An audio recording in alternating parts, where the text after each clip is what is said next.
Good day, everybody. Today we will begin a new topic on the application of thermodynamics to flow processes. This is a new lecture 7, and I would like to acknowledge Associate Professor Rowena Carpio for the slides. And again, this topic is based on our reference, Chemical Engineering Thermodynamics by Smith and Vanes. First, we read the learning objectives. Number 1 is to apply the relationships between thermodynamic quantities to flow processes, such as flow through pipes and nozzles. Number 2, analyze throttling process and define and apply the Joule-Thomson coefficient. Number 3 is to compute the work produced by a turbine. Another term for turbine is an expander of given efficiency, expanding a fluid from an initial known state to a known final pressure. Number 4 is to compute the work required to compress a gas from a given initial state to a final pressure using a compressor with known efficiency. Number 5 is to determine changes in all thermodynamic state variables for compression and expansion processes. And lastly, compute work requirements for pumping liquids. Here, our focus are on steady state devices, and we are interested in the initial and final states as it enters the steady state device, or as the flow passes through the steady state device. And we use our previous knowledge from the previous lectures to calculate the thermodynamic quantities. Before we begin with the lesson proper, let us recall the equations of balance. The first column, we have the general equations of balance, and then we have the special case of steady state flow. And then on the third column, we have the special case of single stream steady state flow. So for the first row, this is the mass balance. The general equation, we have an accumulation term and we have the flow term, and is mass is conserved, that's equal to 0.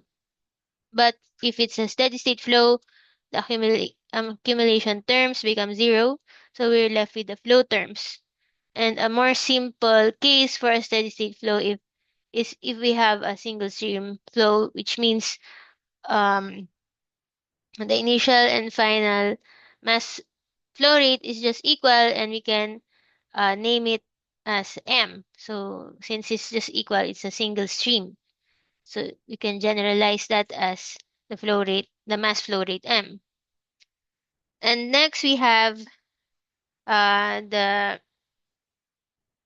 general energy balance. This is the general energy balance. So we have the accumulation term, the flow term, and of course the heat and work going in or out of the system. By convention, if it's flowing in, that would be a positive, and if it's flowing, if the heat or work is flowing out, that would give a negative value. Now, if we um take that the system is a steady flow or at steady state, then the accumulation term is 0, and our work, okay, the work becomes the work shaft. And then the more special, so this is still we multiply with the mass flow rate, and our work shaft and the heat are in terms of flow. So there are dots on the top of the symbol, which means it refers to the flow. Now, for a single stream steady state flow system, the mass flow rate disappears because it's just equal, and we can express heat and work now as the total. Okay. And lastly, we have the entropy equations. For entropy, for the general entropy balance, that is should be whatever the value we calculate, that would give us the entropy, Sg. it should be greater than or equal to zero, but never negative because entropy is not conserved. So we have that accumulation, uh the flow, and we have that Q over T term. And then for steady state, there's no accumulation of entropy. And then there's an equation for single stream. So please uh, remember these general equations of balance. Next, now the first two devices that we will discuss would be nozzles and diffusers. Okay, so for nozzles, we assume that both are steady state devices. So these are steady state devices. For nozzles, they are constructed for flow passage of varying cross-sectional area. What do you notice? The cross-sectional area at the inlet is larger than the cross-sectional area at the outlet. And the result is in an increase in the velocity of the gas or liquid. Okay. Um, so the slide is being covered. And so the velocity increases in the direction of the flow. Okay. On the other hand, the pressure decreases. So there's an inequality here that velocity 2, so the velocity at the exit is greater than the velocity at the inlet. And the pressure at the exit is less than the inlet. On the other hand, a diffuser is the opposite of a nozzle. The cross-sectional area of the inlet is smaller than the cross-sectional area of the outlet. What happens here? It's constructed to decelerate a high velocity fluid so that the result is an increase in the pressure of the fluid. So the assumptions are similar to a nozzle, but opposite in direction. The velocity at the exit is less than. So deceleration happens. The velocity at the exit is less than the velocity at the inlet. Pressure is higher. Okay, so that is the result, an increase in the pressure. So the pressure is higher at the outlet. Okay. Uh, Now we move on to the equations for nozzles and diffusers. Our control volume would be the just the volume enclosing the nozzle or diffuser. So therefore, the only work that happens is the work due to the flow. So that's the flow work at locations where mass enters and exits the control volume. Uh, the change in the potential energy can be assumed to be negligible because, as you can imagine, uh, the nozzles and diffusers are quite uh, not that significant in terms of size, so we can assume that there's a insignificant change in potential energy. What else? The heat transfer is often relatively small. Heat transfer with the surroundings compared to the enthalpy and kinetic energy terms. So we can assume that Q is insignificant compared to the enthalpy and kinetic energy change. So what happens uh, to our equation? Okay, so by the way, there's also no moving parts, so there's no work. Our equation we begin with the general energy balance. So if it's a steady state device, there's no accumulation. We can assume Q is zero because it's small enough compared to 8 delta H and delta KE. We can assume work is um, insignificant. Okay, since there's no moving part, and we can assume that this is negligible. PE, as mentioned, is negligible. So the terms that remain would be for enthalpy and kinetic energy, okay, of the flowing stream.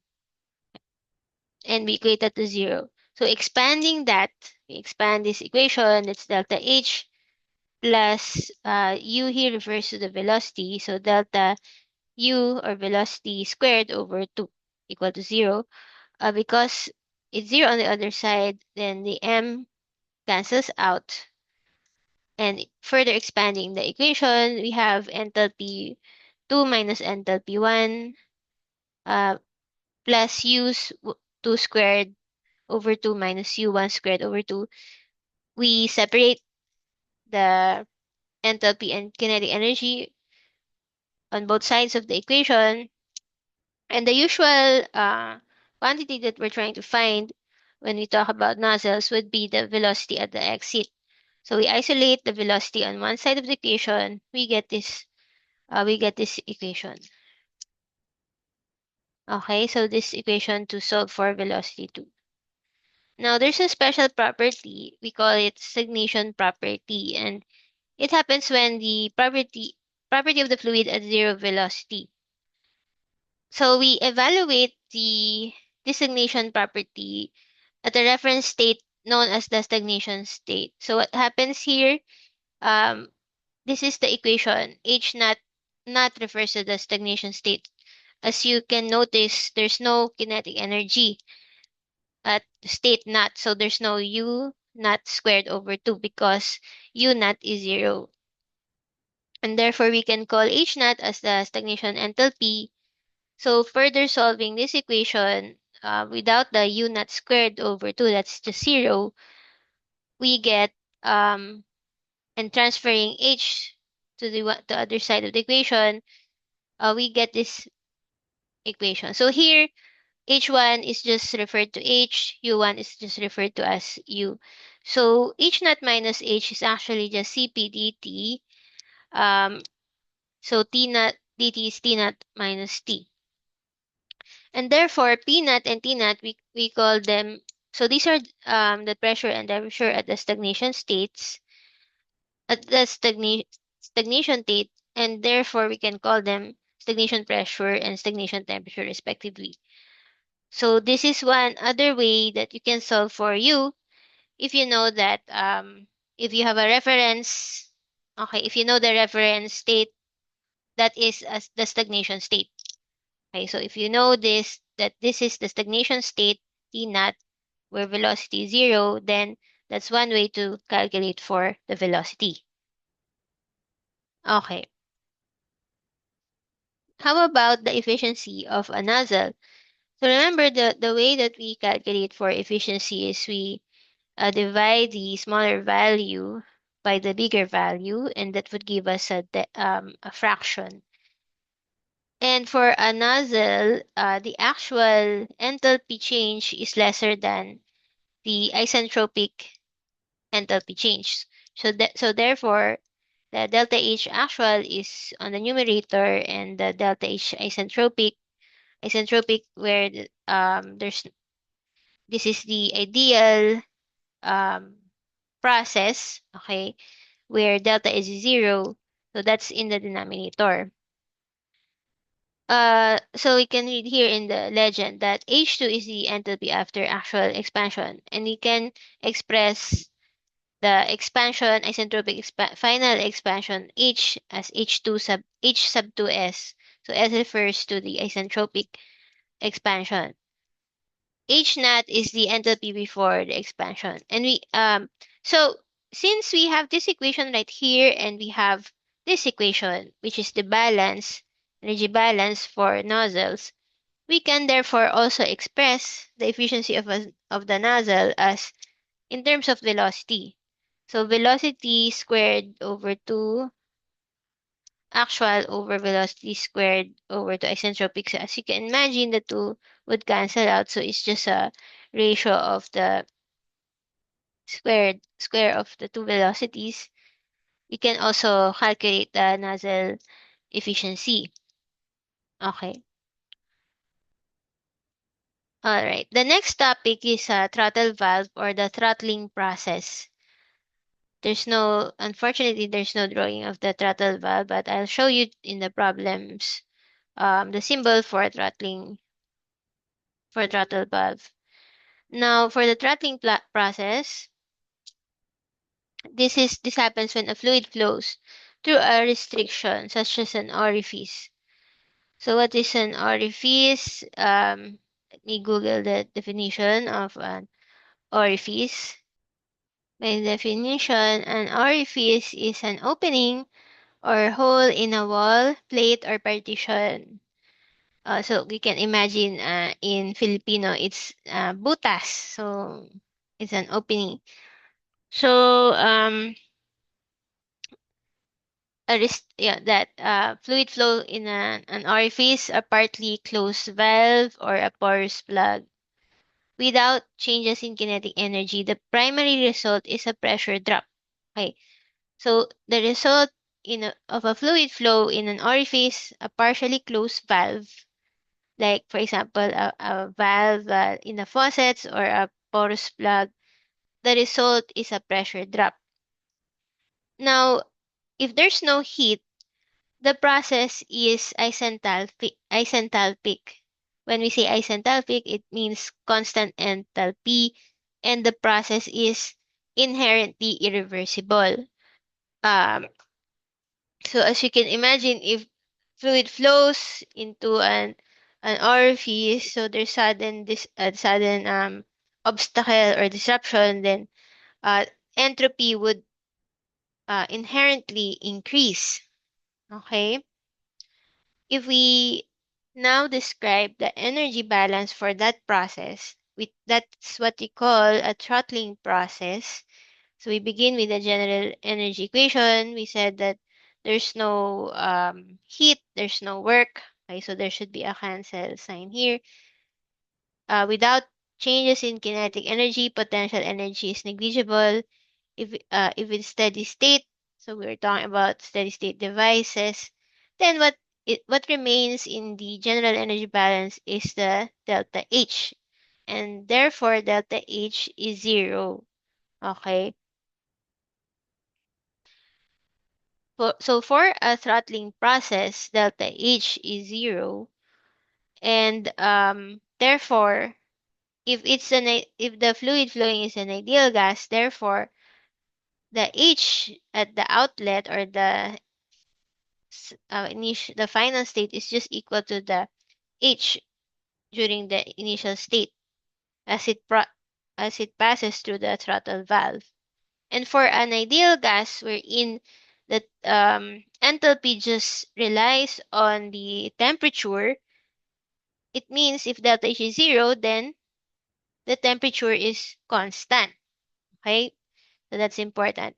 For an ideal gas undergoing a throttling process, that since delta for a throttling process, delta H is zero, and for an ideal gas, enthalpy is just dependent on the temperature, then temperature is just constant. Okay, what else? The throttling process is a constant. Yeah, so this is already mentioned. Okay, next. Uh, First, let's skip the examples and just finish the lecture part. The next steady state device that we'll be discussing are turbines. Another term would be expanders. Have you ever seen a turbine before? So this is a picture of a turbine. What can you notice? There are a set of blades. Okay, these are consist of alternate sets of nozzles and rotating blades. Okay, let me zoom in. Oops, wrong button.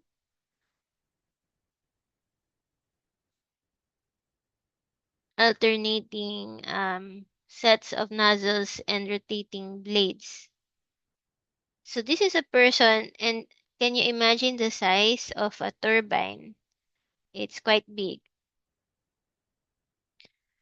Vapor or gas flows in a steady state expansion process, and the overall effect is the efficient conversion of internal energy of a high pressure stream into a shaft work. So the high pressure stream drives the rotating blades. So it's converted, the internal energy of the stream is converted into shaft work. And therefore, the result is pressure decreases uh, at the exit. Okay.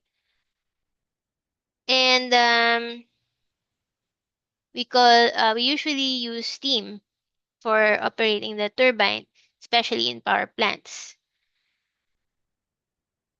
Now, if the high pressure gas, example is ethylene, we call the device an expander. Okay, but if it's steam, the device is called a turbine. Okay, so for ethylene, high pressure gas, um, the device is called expander. Okay, so the main difference between the turbine and the expander is that in a turbine, it uses the kinetic energy of a stream or fluid to create rotational motion, but in an expander, it converts the energy of a high pressure gas into mechanical work. Okay. Uh, Next slide. Now we discuss the relevant equations for turbines. By the way, this is a symbol of a turbine. What you notice that it's a trapezoid with the uh, inlet being smaller than the outlet. So the flow is from the smaller part to the uh, larger cross-sectional area. Okay. And work is produced. So the direction of the work is out, going out the system. So that's a negative value. Okay, so work shaft is negative because work is produced by the system.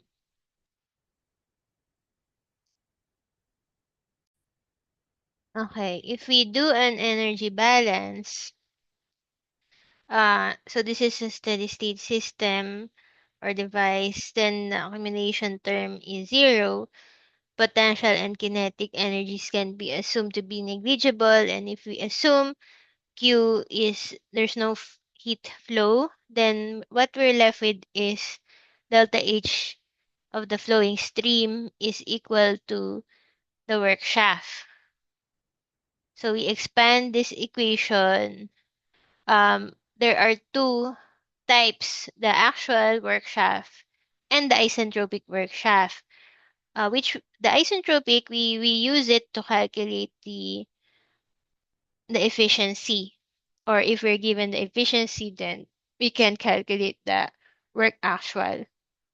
So if that's the case, since the work shaft is equal to the delta H, efficiency can be expressed both in terms of enthalpy, delta H, and work shaft. Now, since this is a work producing device, what do we expect of the value of the work shaft? Is it greater or lesser than the isentropic work? Okay, so remember in calculating for efficiency, the numerator is smaller than the denominator, and if we divide that, that would give us a fraction. For a work-producing device, the actual work is less than the work isentropy. Okay, so in the ideal world, the work is for a work-producing device. The work produced is always greater than in the ideal world. Ideal world, so it's in the denominator. Okay. For a properly designed turbine, the efficiency is about 70 to 80%. Okay. And uh, we have a diagram right here. Let me zoom in. Oops, wrong button again. Okay. So this is an HS diagram. On the y-axis, you have H. On the x-axis, you have entropy. A turbine operates between two pressures, P1 and P2. So from the high pressure inlet to the low pressure outlet. So the process goes from left to right. Okay, why? Because inherently an actual process would uh, go to a higher entropy. Okay, so entropy of S1 is lower than the entropy of S2. So this solid line right here is the actual process. It goes from state 1 to 2, where state 2 has a higher entropy. So whatever that horizontal difference would give you the delta S, right? Okay. Uh, so that would give you, so the vertical distance would therefore give you that actual delta H. But what if we compare it with the isentropic process, or the reversible or the ideal process?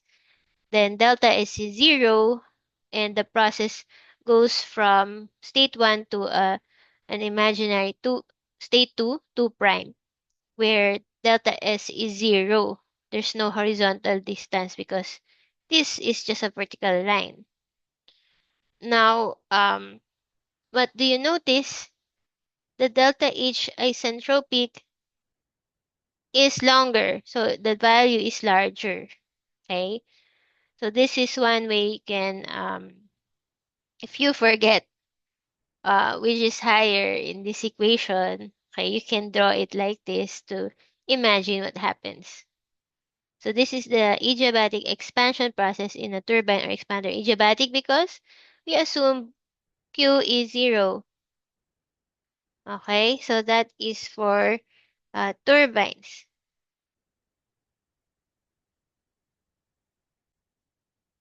Okay, we'll skip this sample problem and proceed with um, the compression process. Compression process, uh, from the term itself, we bring about a pressure increase. Okay, so we have devices such as compressor, pumps, fans, blowers, vacuum pumps, and all of these devices are designed for this purpose. And what's that purpose? For the transportation of fluids, for fluidization of particulate solids. So for we can also transport solid this way by fluidizing it. And then for bringing fluids to the proper pressure, say if for a reaction we want to achieve a certain pressure for the reaction, then these devices would be used. Now, in Chair 142, we are not concerned with the design of these devices. Our concern is on the specific energy requirements for steady state compression, causing an increase in fluid pressure. So we focus on the thermodynamic aspects of the compression process. So you may be asking, what's the difference between a compressor and a pump? So have you seen a compressor before? So it would look like this. There's a tank, and then um it has an energy source. And for a pump, so you can see that in aquariums. So this is a pump.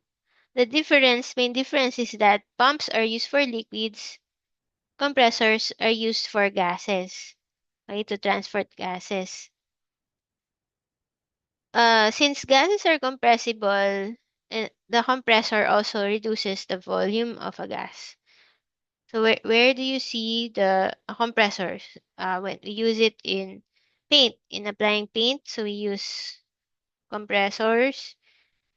But for pumps, since liquids are relatively incompressible, well, some can be compressed. The main action of a pump is to pressurize and transport. Okay, to increase the pressure and transport. For compressor, it also reduces the volume of the gas. Now, this is the symbol for a compressor. So it's a trapezoid, but the inlet is larger than the outlet. And what do you notice about the direction of the work shaft? It's going into the system, and that is positive. So it means the system requires work in order to operate. So compressors are uh, work requiring devices. Okay. Now, since this is a steady state flow process, there's no expansion of our control volume. There's no accumulation in the control volume. Then therefore we can neglect the potential and kinetic energy, and Q is often also neglected. Therefore, the assumptions in a turbine will also apply in the compressor. So these are the same assumptions that um, we did for the turbine. So it's like compressors are like turbine operating in reverse. Okay, so I already mentioned that this is a work-consuming device. So our equation simplifies to the delta H of the flowing stream equal to the work shaft. And then we can write that in actual and in isentropic work. So this is the actual for, and this is the isentropic. For isentropic, there's also a sub S. Okay. On the same explanation, uh, we can do the same analysis for the compressor. Okay. So for the compressor efficiency, what what value is in the numerator? Of course, the lower value, so that it becomes a fraction. So for the compressor, the work isentropic is in the numerator. Okay, so it's smaller. So in an ideal world, the work required is smaller. When we have the diagram right here, adiabatic compression process, H and S diagram, what do you notice? So from a low pressure, so a compressor operates between a low and high pressure from state 1 of a low pressure to state 2 higher pressure. The actual process would be leaning towards the right. Why? The actual process would require an increase in entropy. Okay, so that's why delta S, the horizontal distance delta S is positive. And what do we notice? The delta H of the actual process is larger than the delta H of an isentropic process, wherein the isentropic process is just a straight line from pressure 1 to pressure 2. Okay. Let's skip the example first. And this is the last steady state device, pumps. So pumps, we already did some brief introduction about pumps. They are used for transporting liquids. They are rotating equipment, right?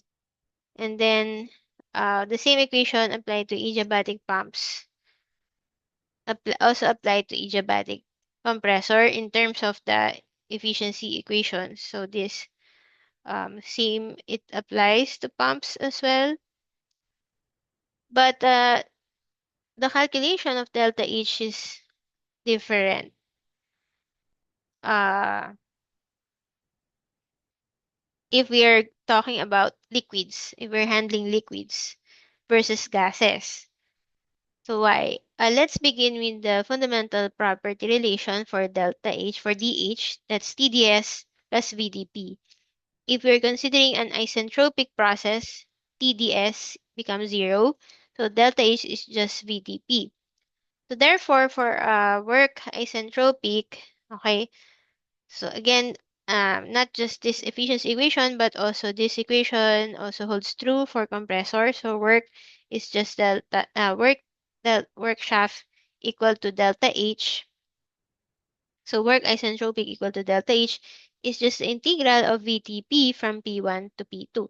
But for liquids, it's not that affected or insignificantly affected by changes in pressure.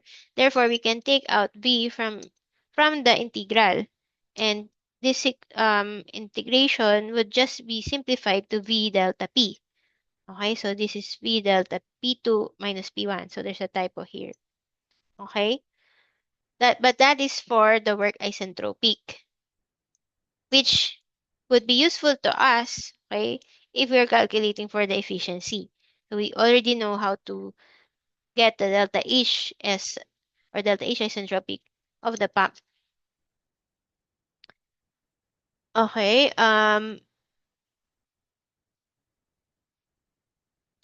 so what else? What are useful equations for pumps? Remember, we have this equation for liquids wherein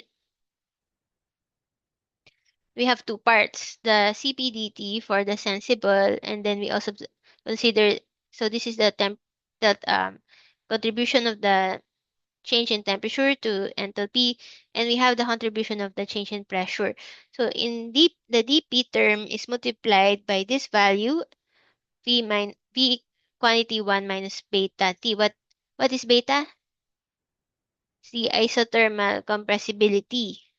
Okay, let me open the slide on that. Hold on. Let's go back to that slide.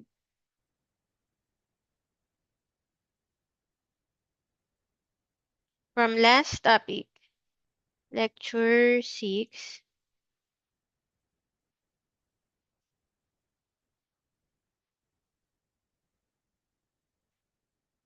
I'm sorry, not isothermal compressibility, but rather volume expansivity. Okay. So isothermal compressibility is kappa. So I'm what I'm saying is beta volume expansivity. Okay, so volume expansivity. And if we want to calculate the entropy change for pumps, we can use this equation. So these are the equations that we use for liquids. Let me find this one. Okay, so these are for liquids.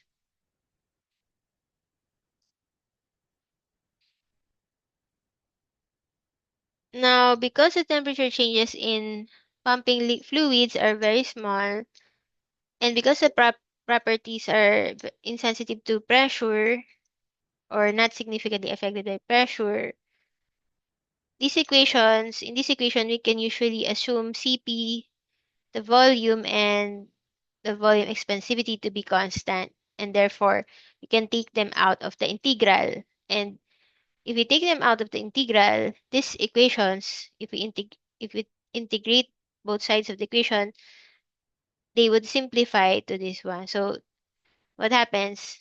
dt and dp were just converted to delta t and delta p because we took out the constants from the integral.